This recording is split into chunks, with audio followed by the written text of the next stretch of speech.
The Victorian Cthulhu Prequels presents The Hole in the Mountain, Part 2.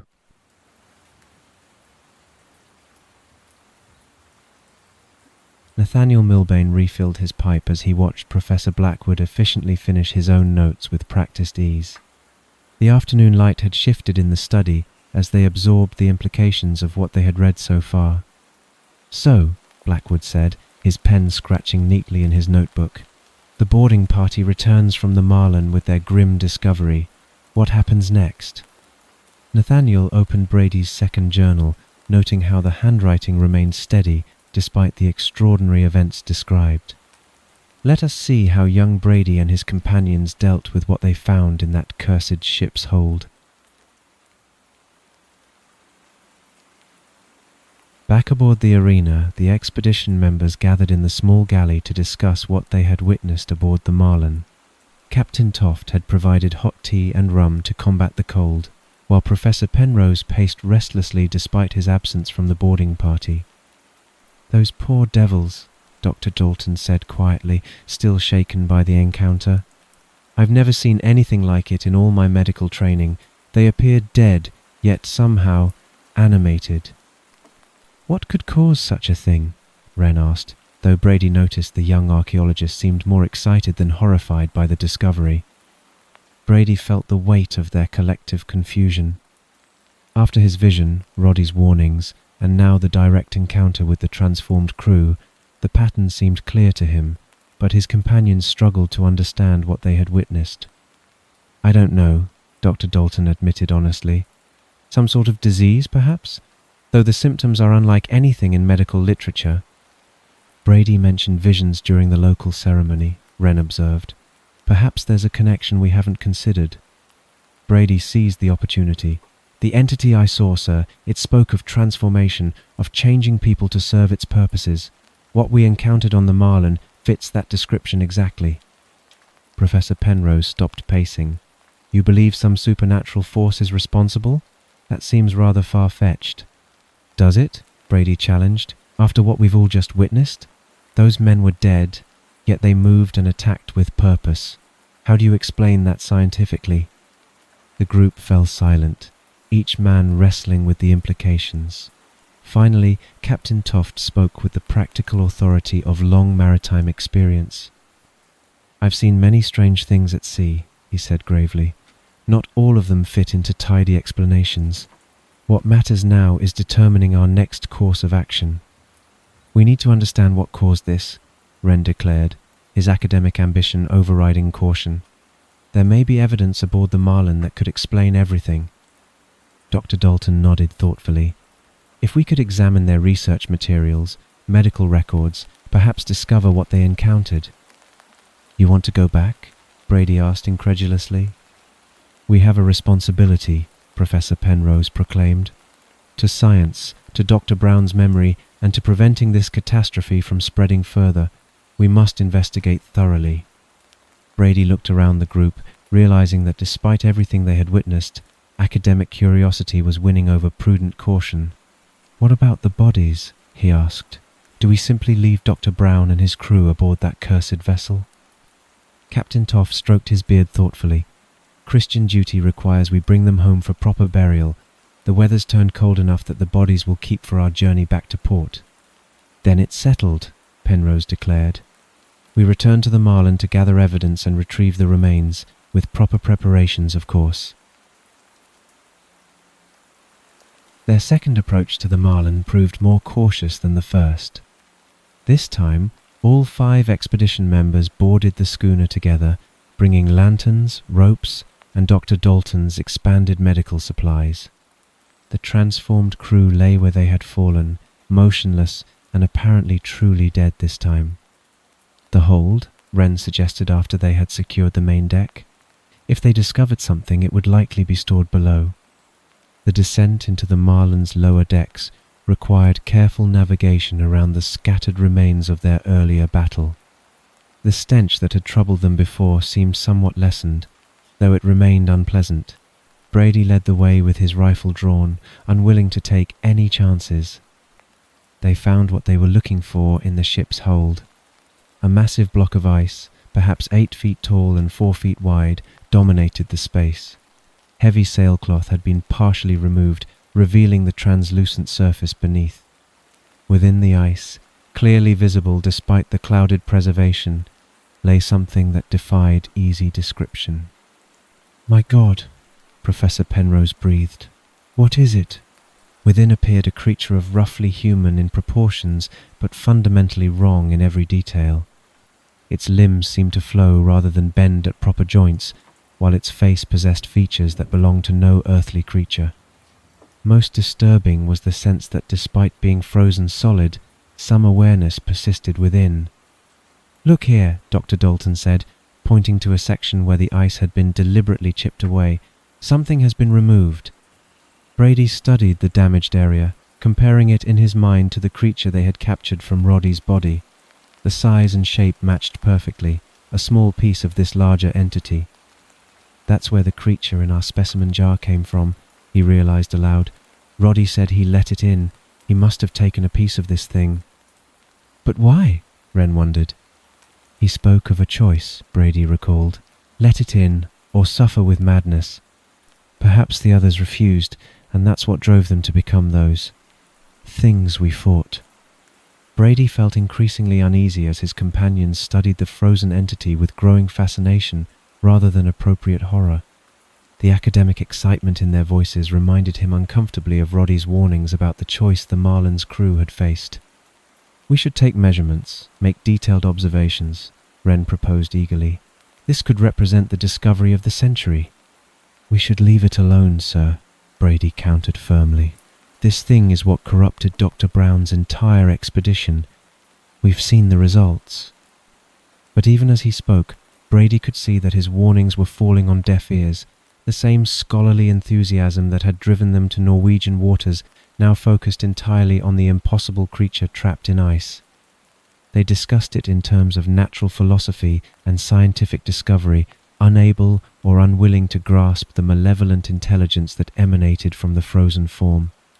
As they prepared to leave the Marlin with their grim cargo of bodies and their disturbing discovery, Brady found himself wondering whether their expedition would prove any wiser than Dr. Brown's had been. The entity in the ice seemed to watch their preparations with patient satisfaction, as though events were proceeding exactly according to some ancient plan. The late afternoon sun cast long shadows across the arena's deck as the expedition members gathered to determine their course of action. The silence that had settled over the group after their return from the Marlin carried the weight of what they had witnessed. 7 men transformed into something neither living nor properly dead, and a frozen entity that defied rational explanation. Captain Toft stood at the helm, his weathered hands gripping the wheel as he studied the distant schooner through his spyglass.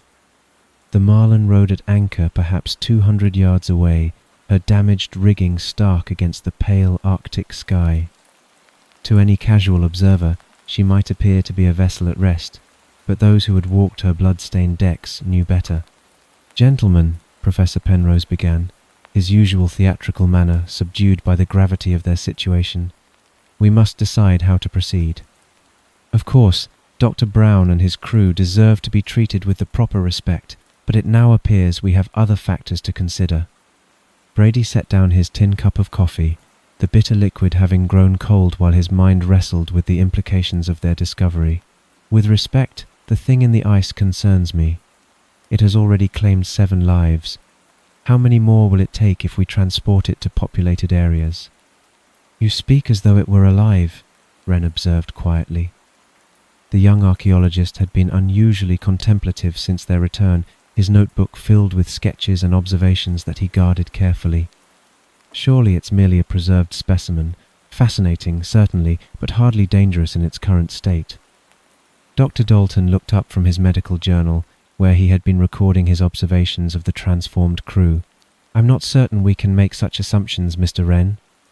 That small creature we extracted from poor Roddy was very much alive, and if our theory that it originated from this larger entity proves correct, we cannot assume the frozen specimen is truly inert." "Precisely why we must study it properly," Penrose declared, his academic enthusiasm beginning to overcome his earlier solemnity. This represents a discovery that could revolutionize our understanding of natural philosophy. We cannot simply dispose of it based on primitive superstitions. Brady felt his jaw tighten. Superstitions? Professor, we've seen what happened to Dr. Brown's expedition. Those weren't natural deaths. Those men were changed into something else entirely. Disease, Dr. Dalton said carefully, though his voice carried uncertainty. Some form of corruption that affected their minds and bodies. Tragic, certainly, but not supernatural. Then you believe disease can reanimate the dead? Brady challenged. Because those men were dead when we fought them, Doctor. I've seen enough corpses in military service to recognize death when I encounter it. The group fell silent, each man struggling with memories that challenged their understanding of the natural world. The sound of wind through the rigging and the gentle lap of waves against the hull seemed unnaturally loud in the absence of human voices. Captain Toft finally spoke, his tone carrying the authority of long command. Whatever that thing represents, we face practical considerations that require immediate decision. The Marlin's crew is dead. Her cargo includes something of questionable safety, and winter weather approaches these waters. What do you recommend, Captain? Penrose asked. Toft consulted the charts spread across the table, his finger tracing their current position relative to the Norwegian coast. Bergen is our nearest major port, 3 days sailing with favourable winds. The harbour master there has authority to quarantine vessels suspected of carrying disease, and the local magistrate can determine proper disposition of the bodies. You suggest we sail the Marlin to Bergen? Dr. Dalton inquired. I am. That will be our course of action, Captain Toft announced, bringing the debate to a close with authority. We'll dock the Arena at Brunøysund and arrange for her to be sailed to Bergen separately. We transfer essential supplies to the Marlin, secure her for sea, and sail for Bergen ourselves. The bodies receive proper preservation, and that ice block remains exactly where we found it, untouched and undisturbed until we reach port. And then? Brady asked. Then the authorities can determine what dangers it might pose and how to address them safely, Toft replied. But during our voyage, no one approaches that thing without my express permission. Penrose looked as though he might object, but Wren placed a restraining hand on the professor's arm. Quite reasonable, Captain. We're hardly equipped for detailed study while managing a vessel in Arctic waters. The young archaeologist's ready agreement struck Brady as oddly calculating, though he could not articulate why. Perhaps it was the anxieties of recent events causing him to see problems where there were none. As evening settled over the fjord, they began the complex process of transferring supplies and preparing the Marlin for her voyage.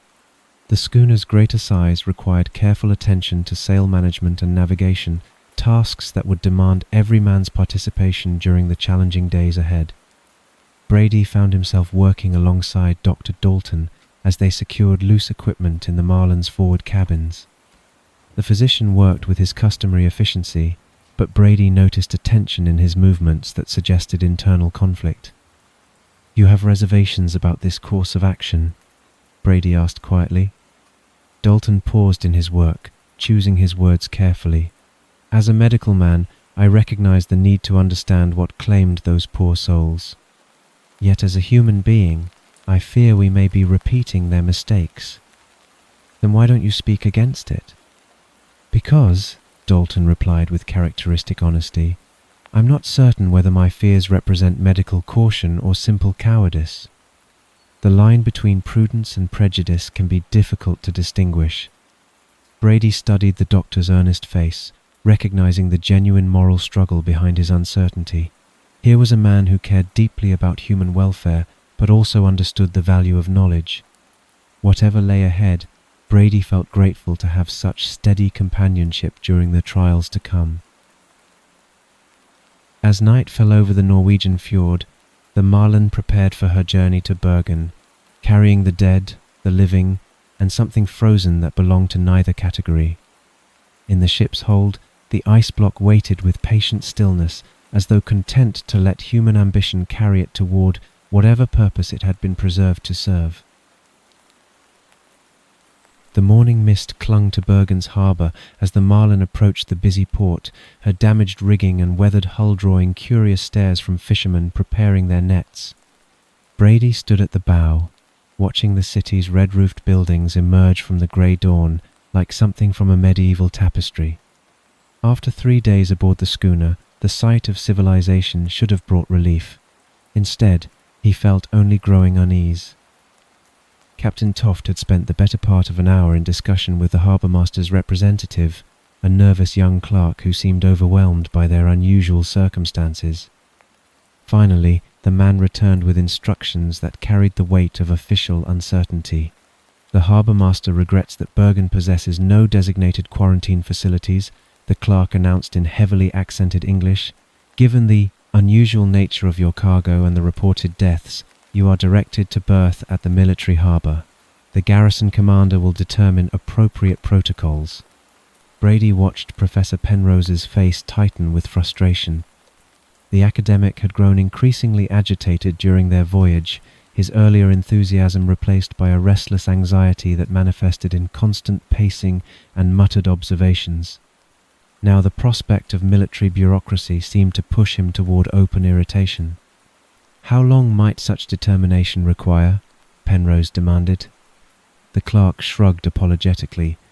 The commander must consult with medical authorities and perhaps officials from Christiania.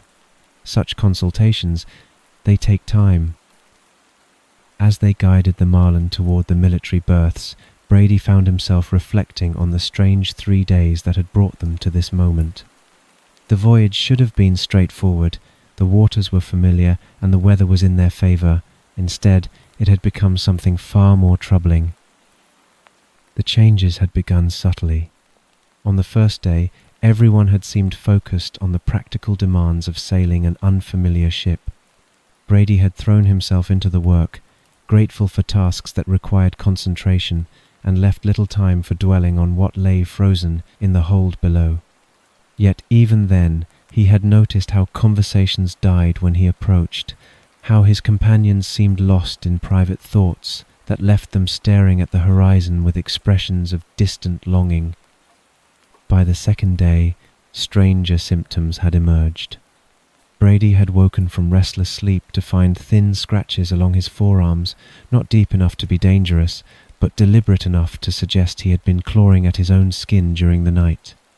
When he mentioned this to the others over breakfast, every man present had pushed back his sleeves to reveal similar marks.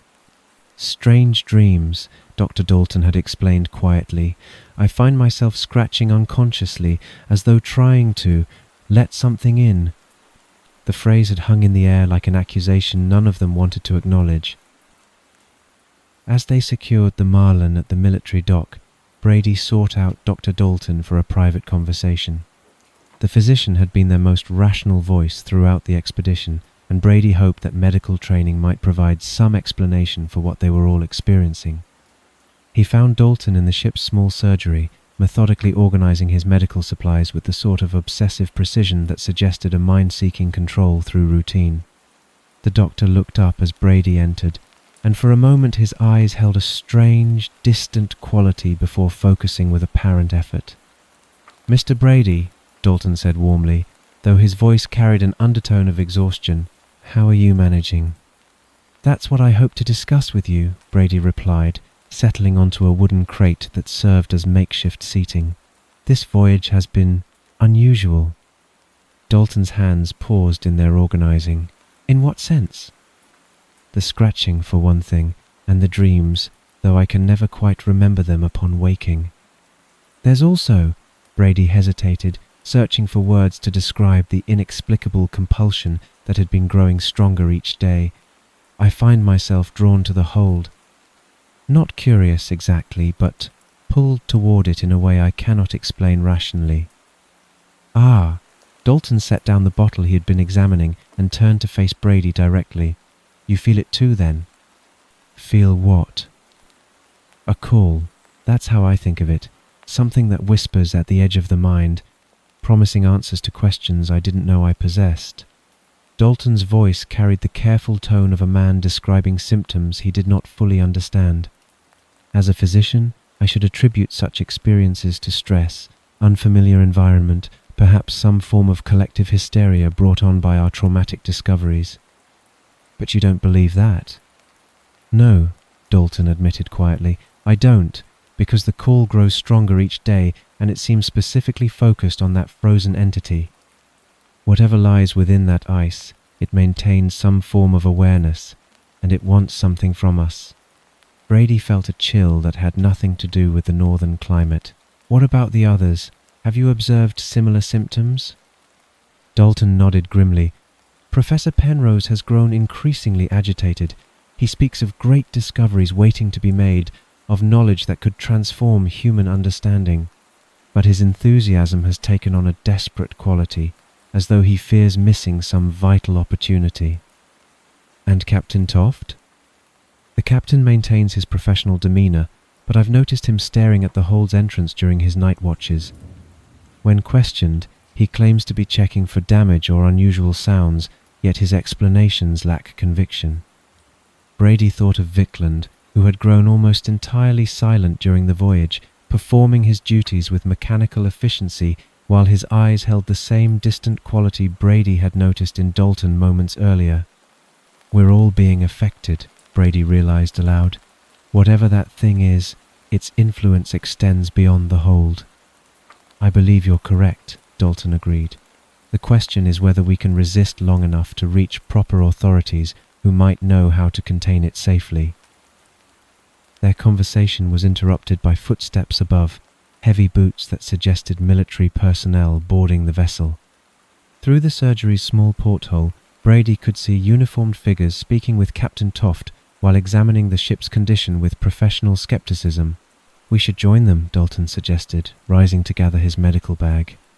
Whatever questions they have, medical expertise may be required to explain Dr. Brown's fate.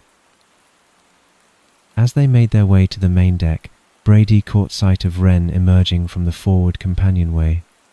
The young archaeologist's clothes were dishevelled, his hair messed as though he had been sleeping, yet his eyes held an alert quality that suggested he had been awake for some time. When their gazes met, Wren offered a thin smile. "Gentlemen," Wren called out with forced cheerfulness, "I was just conducting a final inventory of our discoveries before the authorities examine them." Brady felt a stab of suspicion at Wren's explanation, though he could not articulate why. Something in the archaeologist's manner suggested activities beyond mere inventory, yet challenging him in front of military officials seemed unwise. Their assigned liaison was Major Haugen, an officer with excellent English who dealt with international affairs. He listened to their account with the sort of professional skepticism Brady recognized from his own military service. After examining the preserved bodies and receiving Dr. Dalton's medical assessment, the Major delivered his verdict with efficient authority. "The vessel will remain under military quarantine pending investigation," Haugen announced. "The deceased will be removed for proper examination and burial arrangements, but all living personnel will be confined aboard until medical experts can determine whether disease poses a threat to the civilian population. Provisions will be supplied, but no one leaves this ship without express permission." "How long might such confinement last?" Penrose asked with barely controlled frustration. "As long as necessary," the Major replied curtly. "Perhaps a week, perhaps longer. The safety of Bergen citizens takes precedence over your convenience." As the military contingent departed, leaving them effectively imprisoned aboard the Marlin, Brady felt the weight of their situation settling over the group like a suffocating blanket. They were trapped in close quarters with an entity that seemed to exert growing influence over their thoughts and actions. That evening, Brady found sleep elusive despite his exhaustion. The ship creaked and settled around him as he lay in his narrow bunk, listening to the sounds of his companions tossing restlessly in their own beds. The scratching sensation had returned to his arms, and he found his fingernails unconsciously working at the skin. Near midnight he gave up on sleep, and made his way quietly toward the galley, hoping hot tea might calm his nerves. As he passed the entrance to the hold, he heard soft footsteps echoing from the depths below. Moving carefully to avoid creaking floorboards, Brady descended into the hold's oppressive darkness. The smell hit him immediately, not quite decay, but something organic and wrong that made his stomach clench. In the dim light filtering from above, he could make out a figure standing beside the ice block. "Mr. Wren?" Brady called softly. The archaeologist spun around with startled guilt, his face pale in the faint illumination. "Brady, I was simply conducting observations." Scientific methodology requires careful documentation of any changes in the specimen's condition. Brady approached slowly, studying both Wren and the frozen entity. The ice seemed somehow different, less opaque perhaps, or subtly changed in ways that defied description. More disturbing was the expression on Wren's face, a mixture of fascination and fear that suggested his observations had revealed more than he was willing to admit. "What sort of changes?" Brady asked carefully. "Nothing dramatic," Wren replied quickly. "Slight alterations in the ice formation, perhaps some settling as the preservation adjusts to the ship's environment." But even as Wren spoke, Brady could see that the archaeologist's attention kept drifting back to the frozen figure. His explanation carried the hollow ring of someone providing cover for activities he could not reveal. "Perhaps you should return to your quarters, sir," Brady suggested. "The hold is no place for extended study without proper lighting and equipment." Wren nodded reluctantly, but his movement toward the stairs seemed to require visible effort, as though leaving the ice block's presence demanded an act of will. "Yes, quite right. Morning will provide better conditions for systematic examination." As they climbed back to the main deck, Brady noticed that Wren's hands bore fresh scratches, deeper than the previous marks, and arranged in patterns that suggested deliberate scoring rather than unconscious clawing. After Wren disappeared toward his quarters, Brady remained on deck for several minutes, breathing the cold night air and trying to clear his head of the oppressive atmosphere that seemed to emanate from the hold. When he finally sought his own bed, sleep came fitfully, filled with dark and confusing dreams. He roused to consciousness with the sensation that someone was standing over him in the darkness. As his eyes adjusted, he could make out Wren's silhouette beside his bunk, one hand extended toward Brady's arm. In the archaeologist's other hand, something glinted in the faint moonlight filtering through the porthole. "Mr. Wren," Brady whispered, his voice thick with sleep. "What are you doing?" Then he saw it clearly, the empty specimen jar that had once contained the creature extracted from Roddy's body. Wren held it like a chalice, its interior glistening with residual moisture that caught the pale light. Brady's blood turned to ice as understanding flooded through him, just as he felt a strange, crawling sensation beneath his skin. "What have you done?" Brady stared at Wren in the dim moonlight filtering through the porthole, the empty specimen jar glinting between them like an accusation. The crawling sensation beneath his skin had intensified, spreading from his arm through his chest in waves that made him feel simultaneously nauseated and strangely energized. "What have you done?" Brady repeated, his voice barely above a whisper. Wren set the jar carefully on the small table beside Brady's bunk, his movements deliberate and strangely calm. "What was necessary?" he replied quietly. "Look at me, Brady." Brady peered closer at the archaeologist's face in the pale light. Wren's eyes, which had always been a clear hazel, now carried a milky quality that reminded Brady uncomfortably of the transformed crew aboard the Marlin. The change was subtle but unmistakable, a clouding that suggested something foreign lurking behind familiar features. "My God," Brady breathed. "Now look at yourself," Wren said, gesturing toward the small mirror that hung beside Brady's bunk. With trembling hands, Brady reached for the mirror. His own eyes stared back at him, clear and brown, showing strain and exhaustion, but none of the milky corruption he had observed in Wren. Yet he distinctly remembered noticing a similar cloudiness beginning in his own eyes just days earlier. "Today your eyes were beginning to fade like the rest of ours," Wren said quietly, "but now they're clear, now you're protected." Brady felt a chill of understanding as he let Wren continue. I noticed everyone declining, all of us turning like the crew of the Marlin, but then I remembered Roddy. He wasn't affected by the madness, was he? He had that creature inside him. Wren's voice carried a mixture of desperation and scientific excitement. I realized the parasite might protect against the curse that's consuming us all. So you experimented on me? Brady's voice was barely controlled. If anyone on this boat is strong enough to take that thing inside them, it's you, Wren replied firmly. You're the soldier. You're here to take the risks the rest of us cannot. There wasn't time for discussion or debate. His expression grew distant. And anyway, this aligns with certain inspirations I've had while studying the ice. When I'm close to it, it's like ideas are being placed directly into my head. Brady had no reply. His attention focused more on the strange, crawling sensation he could feel within. Whatever Wren had done to him, the consequences were only beginning to unfold. The next morning brought confirmation of Wren's grim assessment. Brady made his way to the ship's small surgery, hoping to find Dr. Dalton and perhaps gain some medical perspective on what was happening to them all. He found the physician examining Professor Penrose with clinical thoroughness, checking his pulse and peering into his eyes with a small lens. Penrose sat hunched on the examination table, his earlier enthusiasm replaced by something that looked disturbingly like despair. Physically sound, Dalton murmured as he worked. Elevated pulse, dilated pupils, signs of stress and exhaustion. "Ah, Brady," Penrose said quietly, noticing his approach. "Come to witness the spectacle of academic hubris brought low." "Sir?"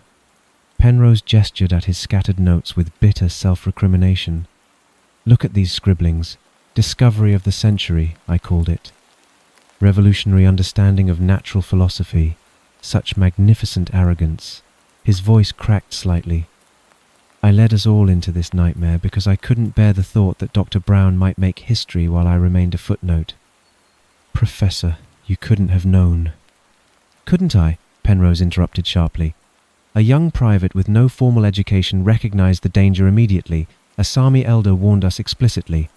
Yet I charged forward, dragging good men into perdition because my vanity demanded validation." Dr. Dalton completed his examination and stepped back with a troubled expression. Nothing that explains the changes we're all experiencing. After Penrose left to return to his anguished chronicling, Brady remained with the physician. "What changes exactly?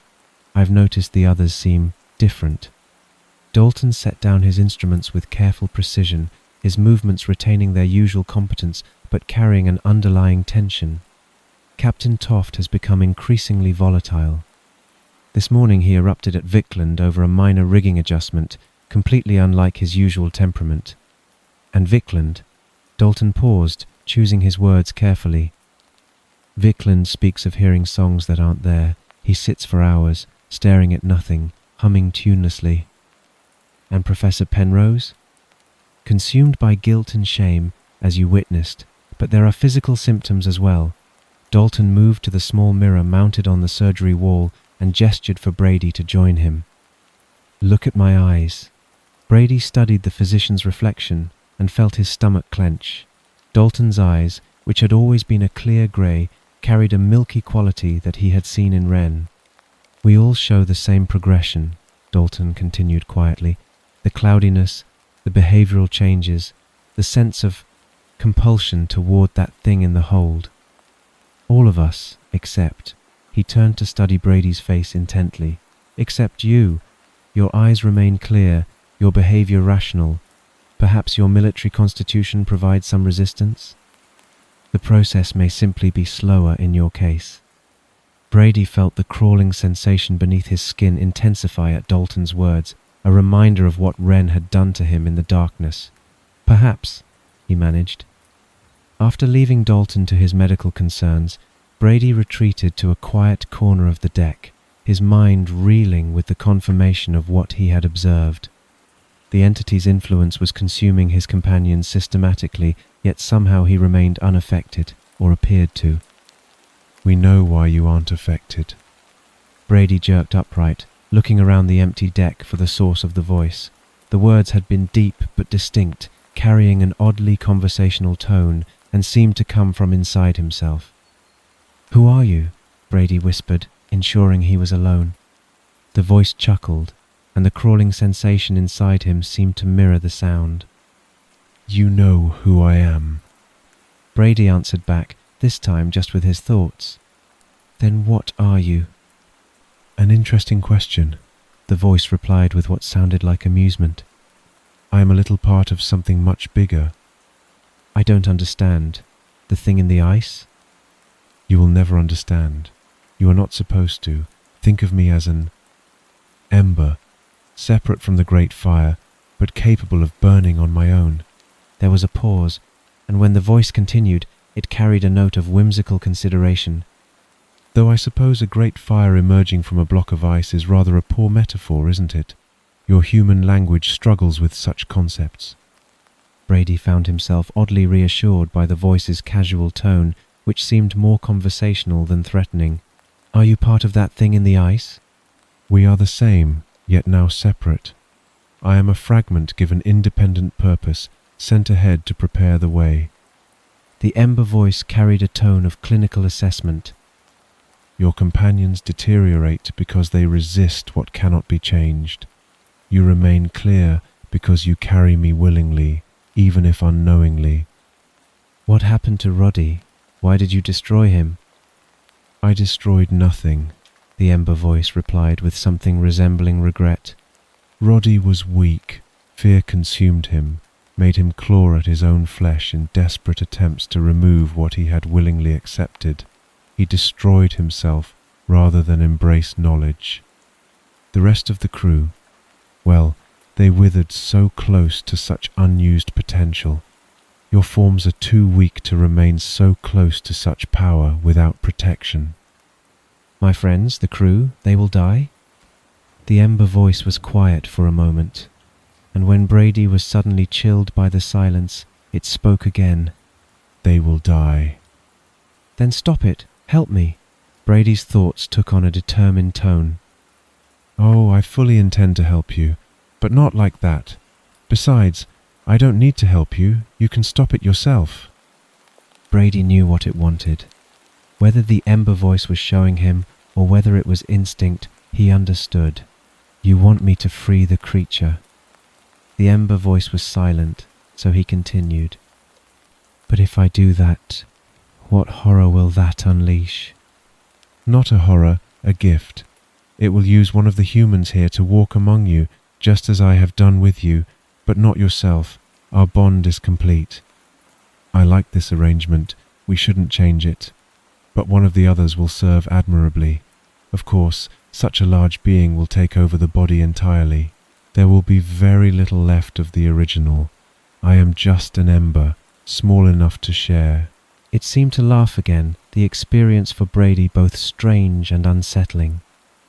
"You are asking me to choose which of the crew must die to save the others?" "Oh, that would be a delightful game," the ember voice said, "but risky. You might decide to make some sort of heroic sacrifice. No, I am not asking you to choose. The chosen one won't die. They will live a life far greater than they could have imagined, and there is one among you who is both willing and already making plans to realize this outcome." "Ren," Brady stated. "He is the one who listens to the whispers. He has made his choice. You just have to help him. That is how you save your friends." The ember voice remained silent in his mind, allowing him to contemplate the impossible decision that would reshape all their futures. As evening settled over Bergen harbour, Brady found himself facing the sort of choice that military training had never prepared him to make. The voice in his head waited patiently for his answer, while around him the marlin settled into an uneasy quiet that suggested the calm before some inevitable storm. Brady woke to the sound of urgent voices echoing through the marlin's narrow corridors. The grey morning light filtering through his porthole suggested dawn had broken over Bergen harbour, but the atmosphere aboard the ship carried a tension that spoke of crisis rather than routine awakening. Captain Toft's voice cut through the murmur of conversation, calling all hands to the main galley. Brady dressed quickly and made his way through the ship, noting how his companions moved with the subdued urgency of men confronting unwelcome news. He found the others gathered around the galley's central table, their faces bearing expressions that ranged from concern to poorly concealed fear. Captain Toft stood at the head of the group, his weathered features grim with the sort of authority that preceded difficult announcements. "Gentlemen," Toft began without preamble, "Vickland is gone." The silence that followed carried weight beyond mere surprise. Brady felt his stomach clench as he realized what this meant, though the others seemed to struggle with the implications. "Gone?" Professor Penrose asked, his voice carrying the hollow quality that had marked his speech since the previous day. "What do you mean, gone?" "I mean he's not aboard this vessel," Toft replied curtly. "The last I saw him was last night, talking to the sea itself. He had a strange look in his eye, but I assumed that was just, well, everything that has happened." Dr. Dalton leaned forward with thoughtful concern. Perhaps with his mind so muddled he became disoriented, fell overboard accidentally? "Unlikely," Toft shook his head. "He was an experienced sailor. We don't just fall off our ships. He must have chose to leave the ship deliberately. Breaking quarantine carries severe penalties under Norwegian law, imprisonment, heavy fines. A desperate man might attempt escape rather than face such consequences." Brady watched his companions process this information, noting how each man seemed to find comfort in the captain's rational explanation. The alternative, that Vickland had succumbed to the same madness affecting them all, remained unspoken but hung in the air like an accusation. "Should we alert the authorities?" Wren asked quietly. "I've already sent word to Major Haugen," Toft replied. "He'll coordinate search efforts if Vickland attempted to reach shore." "If not." He left the sentence unfinished, but its conclusion was clear enough. As the meeting dispersed, Brady retreated to a quiet corner of the deck, his mind reeling with the confirmation of what he had suspected. For the first time since the previous evening, he reached out tentatively to the presence he now carried within himself. "Do you know what happened to Vickland?" he asked silently. The ember voice responded immediately, its tone carrying casual indifference. "He went home." Brady frowned. "Home? He's Norwegian, but his home was hundreds of miles from here." "All sailors have the same home," the voice replied with what seemed like amusement. "The sea." "I don't understand," said Brady. But he did. He answered the song of the sea. Many do when the voices become too insistent to ignore. Brady felt a chill that had nothing to do with the Norwegian climate. "Did you cause this? Did that thing in the ice drive him to it?" "You do not have to call it that thing," the ember voice observed mildly. "He revealed his name to you. That is a great privilege. He is called Nyarlathotep. But no, he did not cause poor Vickland's departure. There are other great powers calling from the depths, older voices that speak to those who spend their lives upon the water.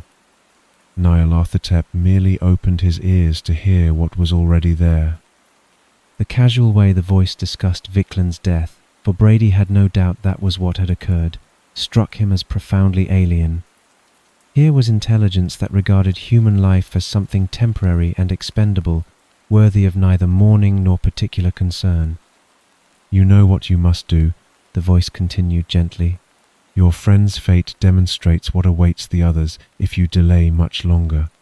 Brady stared across the harbour toward the distant mountains, wrestling with the impossible moral calculus that had been forced upon him. One man's transformation to save the rest, or watch them all succumb to madness and death.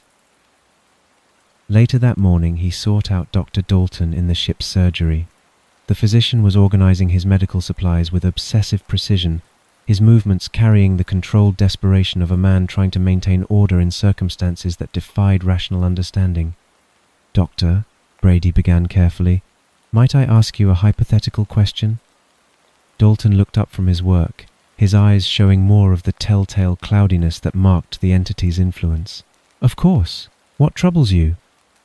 "In your medical experience, if you could sacrifice one man to save others, would that be ethically justifiable? Or conversely, if you could save others but it might risk many more people, How would you weigh such a decision? Dalton considered the question thoughtfully, his face reflecting the moral complexity Brady had posed. I'm sure a soldier could answer that better than a doctor, he replied finally. Military training deals with such calculations regularly.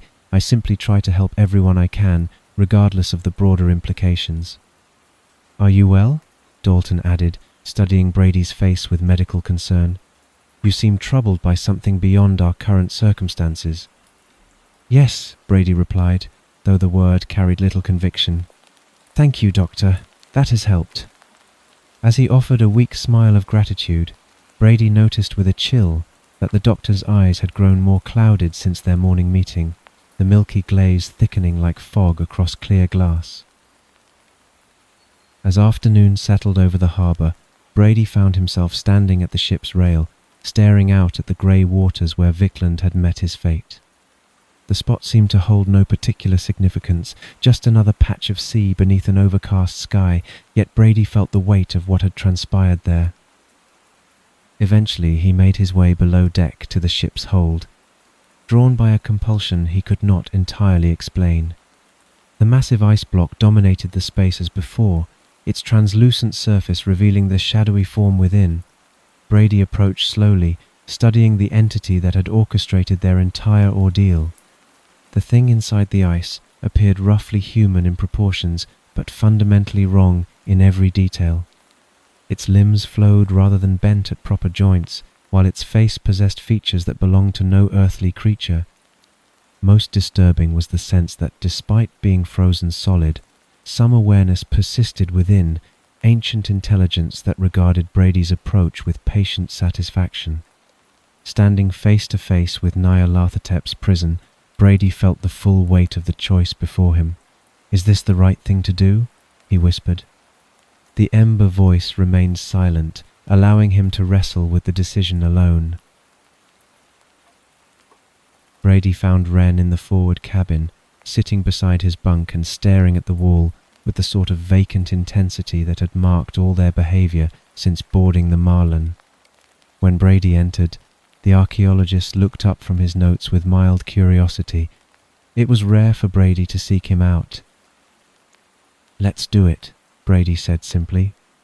Wren stared at him silently for a long moment, searching Brady's face for any sign of uncertainty or deception. Finally, he nodded. Here is my plan, Wren said, his voice carrying the careful precision of someone who had spent considerable time working out details. I have been loosening the bolts that secure the galley stove and its flue. I believe we can move it into the hold. The others spend their time lost in their own thoughts. They're unlikely to leave their cabins. The stove alone won't be enough to melt that much ice, Brady observed. It doesn't matter, Wren replied with growing excitement. We don't need to melt all of it, just enough to create an opening. The creature will do the rest. Brady studied the archaeologist's face, noting how academic enthusiasm had transformed into something closer to religious fervour. Why are you doing this, Wren? Why really? For a moment, Wren's expression flickered with something like vulnerability. Don't you want to be something bigger than what you are? He asked quietly. I'm tired of living in the professor's shadow, dependent on his money and enduring his foolishness. I have knowledge, intelligence, ambition, yet I remain a footnote to his expeditions. And this will change that? This will make me the greatest man in the world, Wren declared with absolute conviction. Think of it, Brady, to be the vessel for intelligence that predates human civilization, to possess knowledge accumulated across eons. I'll accomplish things that reshape human understanding itself. But at what cost? Brady asked. Wren met his gaze directly. A cost I am willing to pay. They worked through the late afternoon, carefully dismantling the galley stove and moving its components to the hold. The task required considerable physical effort, but Wren had chosen his timing well. Their companions remained in their quarters, lost in private struggles with the entity's growing influence. Wren carefully positioned the stove so that its front was aligned with the section of ice where the creature's form pressed closest to the surface. The archaeologist had positioned the stove's flue to align with a porthole, ensuring smoke would vent outside rather than filling the hold with dangerous fumes. His planning showed the same methodical intelligence that he applied to his academic pursuits. As evening approached, they completed their preparations and barred the door to the hold from the inside. The stove burned with steady heat, its warmth gradually affecting the massive ice block that had remained frozen despite days in the ship's storage. Brady watched, fascinated despite his moral reservations, as the ice began to show signs of change. At first, nothing seemed to happen. The translucent surface remained solid, the entity within still motionless. Then, gradually, a pool of water began forming where the stove's heat was focused directly on the ice. "It's working," Wren whispered, his voice carrying the reverence of a man witnessing a miracle. The process accelerated as the stove's heat accumulated in the confined space. The ice developed stress fractures, then actual cracks that spread across its surface like a spider's web. Water flowed more freely now, and Brady could see the shadowy form within, shifting slightly as its prison weakened. Then, with a sound like breaking glass, a section of ice gave way entirely. The opening was perhaps the size of a man's torso, not large enough for the entity to emerge completely, but sufficient for something to begin pushing through. Brady watched in horrified fascination as dark substance began oozing from the hole, flowing like thick tar, but moving with purposeful intelligence rather than mere gravity. The material seemed to test the opening's edges, exploring its constraints before beginning to push through with deliberate, patient movements, like honey flowing from a jar, steady but unhurried. "It's beginning," Wren breathed, his eyes reflecting the stove's flickering light as he spoke to the imprisoned creature. "Our partnership begins now." Brady stared at the slowly emerging entity, its progress measured in inches rather than feet, and wondered whether he had just saved his friends or doomed them all to something far worse than madness. They watched in tense silence as the dark substance continued its deliberate emergence from the melting ice. The entity moved with patient purpose, testing the boundaries of its escape route while more of its form pushed through the widening gap. The stove's heat had done its work. What had once been an impenetrable prison was now yielding to ancient will. A sudden rattle at the hold's barred door shattered their concentration. "Open this door, immediately!" Captain Toff's voice carried the authority of maritime command, accompanied by heavy pounding against the wooden barrier.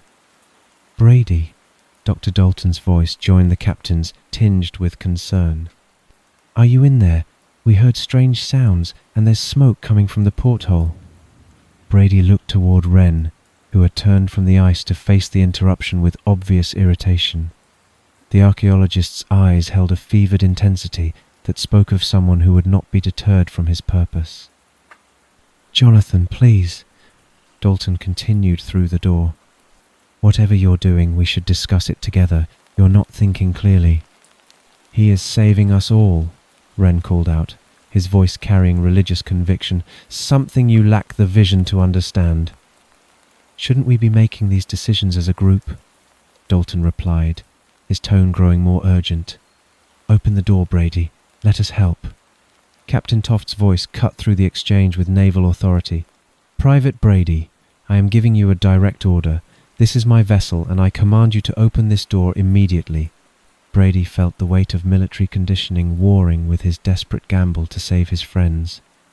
The captain's order carried the force of legitimate authority, yet opening the door would expose Dalton to the very danger Brady sought to protect him from. "It doesn't matter anyway," Wren said, turning back toward the ice with triumph blazing in his eyes. "Look." The emergence was nearly complete. Dark substance flowed more freely now, no longer constrained by the narrow opening. The entity's form began to take on greater definition as it escaped its frozen prison, revealing glimpses of the alien intelligence that had orchestrated their entire ordeal. Brady moved toward the door, his hand reaching for the bar that secured it. Military discipline demanded obedience to lawful orders, regardless of personal consequences. As the wooden barrier swung open, Captain Toft and Dr. Dalton rushed into the hold, their faces reflecting shock at the scene before them. The melting ice, the improvised heating apparatus, and the dark form emerging from Nyarlathotep's prison created a tableau that shocked both men to their core. But Brady's attention was drawn to Wren, who stood beside the ice block with arms outstretched in an attitude of messianic triumph. The archaeologist's face radiated ecstatic anticipation as the freed entity flowed toward him with increasing speed. "Yes," Wren breathed, his voice carrying years of frustrated ambition. "I am ready." The dark substance struck him like a wave of liquid shadow, coating his form in what appeared to be living tar.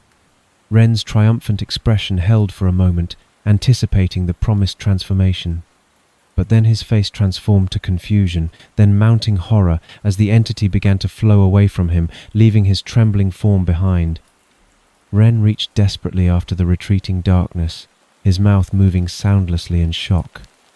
Brady watched in terror as the flowing substance swept toward him, the sensation of its touch indescribable, cold beyond Arctic wind, yet burning with alien purpose.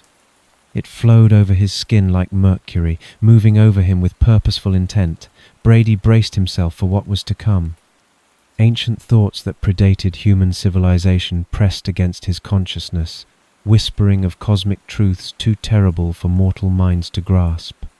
Then the presence moved beyond him, and Brady realized with dawning horror where it was truly headed.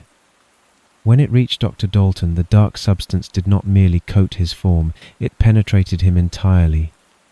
Through his eyes, his mouth, his very pores, the entity poured itself into human flesh with terrible purpose. What had been external became internal, alien consciousness merging with mortal form in ways that violated every natural law. Dalton collapsed to his knees, his body convulsing as the transformation took hold. The room fell silent except for the steady hiss of the stove and the dripping of melted ice. Even the radiating cold seemed to pause in acknowledgement of what was occurring. "No!" Wren's voice cracked from the devastating betrayal. "I did what you asked. I freed you. I am your servant." Brady rushed to Dalton's side, kneeling beside his friend as the convulsions gradually ceased. The physician's face, when he finally raised it, carried features that were familiar yet fundamentally changed. The kindness that had marked his expression was replaced by something cooler, more calculating. "I am quite all right," Dalton said, his voice carrying the same gentle tones Brady remembered, yet somehow different, smoother, more controlled. "In fact, I feel surprisingly good." Brady stared into eyes that were no longer entirely human. "Dalton?" The thing that had been Dr. Dalton rose gracefully to its feet, movements flowing with unconscious elegance. "Dalton, Dalton," the thing said, as if testing the word. It spent a moment looking at the front and back of its now human hands. Captain Toft stood transfixed, his weathered face reflecting the stunned incomprehension of a practical man confronting impossibility. The new Dalton turned toward him with a smile that was both reassuring and subtly predatory. "Captain," he said in tones that seemed to carry hypnotic authority, "it seems the ice did not contain a creature at all. Merely a strange pocket of oil that emerged rather dramatically but has now seeped harmlessly into the ship's bilge." Toft's eyes glazed slightly as he processed this explanation. Despite having witnessed the entity's true nature, he nodded slowly, accepting the rationalization as though it were the most reasonable thing in the world. "There we go," Dalton said smoothly, guiding the captain toward the door with gentle but inexorable pressure. He turned back to Brady and Wren. Simple solutions work best for simple minds. As Toft departed in a daze, the transformed physician turned back to Brady and Wren with evident satisfaction. "Now then, patient as I am, I find myself as eager to leave this vessel as I'm sure you both are." He glided from the hold with movements that seemed to barely touch the deck, leaving Brady and Wren alone with the smoking remnants of their catastrophic choice.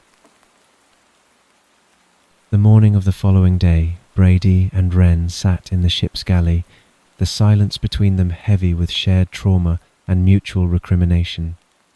When footsteps approached, both men looked up to see Dalton, or the entity wearing his form, enter with an expression of cultured satisfaction.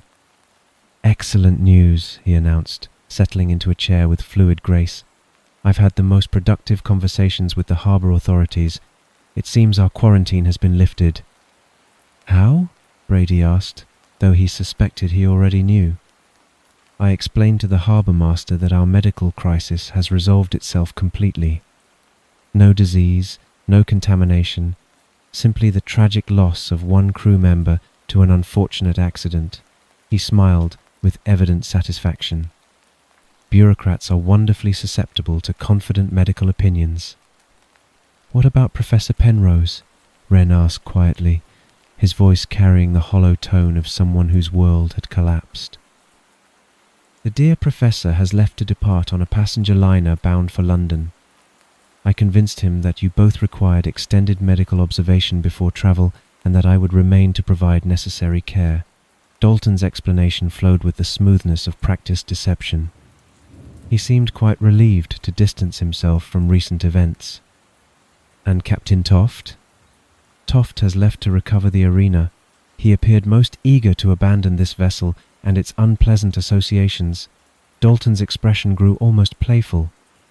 "Which leaves just the three of us, ready to explore the world and sample its many delights." Brady felt anger rising through his exhaustion. "You expect me to travel with you?" "Of course," Dalton replied with smooth charm. "You and I are almost like family now, brothers in a sense. I've never had a brother before. How exciting!" "You killed my colleague, my friend." "He is not dead. He is ascended." The entity's voice carried gentle correction, though I suppose your attachment to his previous form is understandable. "You are not Dalton," Brady stated flatly. The thing that had been his friend paused thoughtfully. "I suppose that's true. I am, yet I am not. Dalton has been." Twisted into something new, his eyes lit with apparent inspiration. "Perhaps we should acknowledge this transformation properly. Dr. Harvey Dalton? No, that lacks elegance. Dr. Dalton Harvey?" Still awkward. He smiled with evident pleasure. "Dr. Alton Harvey, yes, that flows much better. The D can serve as a middle initial. What do you think?" Neither Brady nor Wren responded. Brady's anger simmered beneath forced control, while Wren stared at the table with the devastated expression of a man confronting the ashes of his ambitions. "Come now, Thaddeus," the now Dr. Harvey continued with theatrical encouragement. "You have achieved something wonderful today." Wren's voice cracked with betrayal. "You said you would lift me up. You promised to make me the best I could ever be." "And I shall keep that promise," Harvey replied with genuine enthusiasm. "I am making you the best you can possibly be. The thing is, my dear fellow, the best you can ever be is an assistant. But you will be a truly magnificent assistant." The words struck Wren like physical blows. His shoulders sagged as the full weight of his manipulation became clear. "But why Dalton?" Brady demanded. "Why not Wren or even me?" Harvey's expression grew thoughtful, almost philosophical. "I find myself arrived at a fascinating moment in human history, too late to be a religious prophet, too early to be a great scientist. But there is one emerging science where a medical background provides perfect legitimacy." He paused for dramatic effect, savouring his audience's attention. "Psychology," Harvey declared with theatrical delight. "The science of the mind. How wonderful it will be for humanity to dig deep into their own consciousness, to learn their secret selves and discover their true nature. What better guide could they have than someone who truly understands the malleable nature of human awareness?" Brady felt sick at the implications. "I will not follow you." "That's perfectly fine." Harvey's tone remained pleasant, almost indulgent. "You and I are family now. We have all the time in the world to share experiences. Live your life as destiny intended. Perhaps provide me with some nephews and nieces to observe. Our time together will come eventually." As Harvey was speaking to Brady, another voice in his head was also speaking. "Good choice. Let us have our own journey. Nyarlathotep has his purpose. We can just wait and see what the world delivers us. Harvey then turned to Wren with expectant interest. And you, Thaddeus? Will you accept my companionship? Wren's response came as barely a whisper, his gaze still fixed on the table. Of course. Harvey's delight was evident. Splendid. I feel a fresh start requires a new location, perhaps 20 years in the Americas before we begin our true work. What do you say?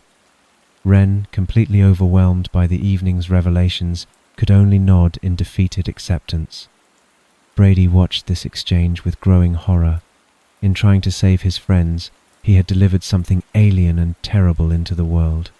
Nyarlathotep, wearing Dalton's gentle smile, was already contemplating decades of corruption yet to come. The transformation was complete, and a new chapter in cosmic horror had begun. Nathaniel closed the final pages of Brady's journal with careful precision, setting the weathered volume on Professor Blackwood's desk. The afternoon sun had shifted during their reading, casting longer shadows across the book-lined walls of the university study. That's all there is, Nathaniel said quietly.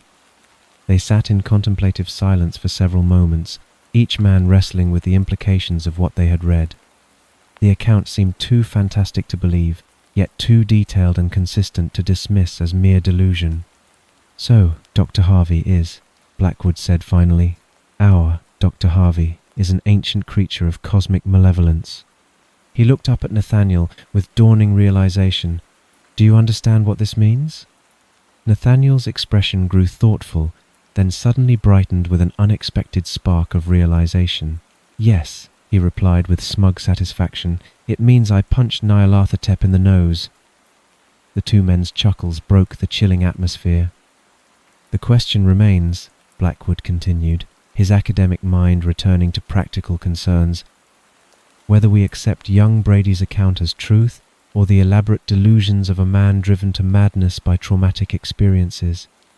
The details are remarkably consistent, Nathaniel observed, and they explain much about Dr. Harvey's behavior that we found unusual. Indeed, though I confess myself curious about what became of Private Brady, if his account is accurate, he would be carrying a fragment of that entity within himself for nearly 50 years now. Nathaniel studied the journal thoughtfully. Perhaps we shall have opportunity to investigate further, though I suspect we'll have our hands quite full when Victoria and Isabel return from their travels. Quite so, Blackwood agreed with a slight smile. I have the distinct impression that our adventures in supernatural investigation are far from concluded. Boston, Massachusetts, March of 1845. Dr. Alton Harvey opened the door to his new premises with theatrical flourish, gesturing for his companion to enter. The rooms were modest but well appointed, located in a respectable district of Boston that attracted the sort of educated clientele he intended to cultivate. Come in, Thaddeus," Harvey called with evident enthusiasm. "What do you think of my new rooms? An admirable location for a medical practice, don't you think?" Wren looked around the bare chambers with the resigned expression that had marked his demeanour since their departure from Norway. The space was clean and adequately sized, with large windows that would provide excellent natural light for consultations. "Very nice, sir," he replied quietly. "Splendid. Now then, I have a task for you." Harvey produced a wooden box from his travelling case and handed it to Wren with ceremonial gravity. "Apparently, it is appropriate to display one's name prominently to attract proper business. American customs, you understand." Wren accepted the box and opened it to reveal a collection of 12 brass letters, each one carefully crafted and gleaming with recent polish. He emptied them onto the room's single table, noting their excellent workmanship. Slowly, methodically, Wren began shifting the letters about, N, Y, A, R, until Nyarlathotep was fully formed across the wooden surface. "Really, sir?" Wren asked, with the first hint of spirit he had shown in months. "That seems rather blunt." "Of course it does, my dear fellow," Harvey laughed, his cultured voice carrying genuine delight. but we cannot be so obvious in our approach." With elegant movements, Harvey slid the letters across the table, rearranging them with practiced ease. "Alton," he spelled, then shuffled the remaining letters into a new configuration. "Alton Therapy," Wren read aloud, his voice carrying a note of grudging admiration despite his circumstances. Harvey clapped his hands together with evident pleasure. "Precisely. You know how I enjoy twisting things into more palatable forms." His eyes gleamed with anticipation as he gazed toward the window and the bustling American city beyond.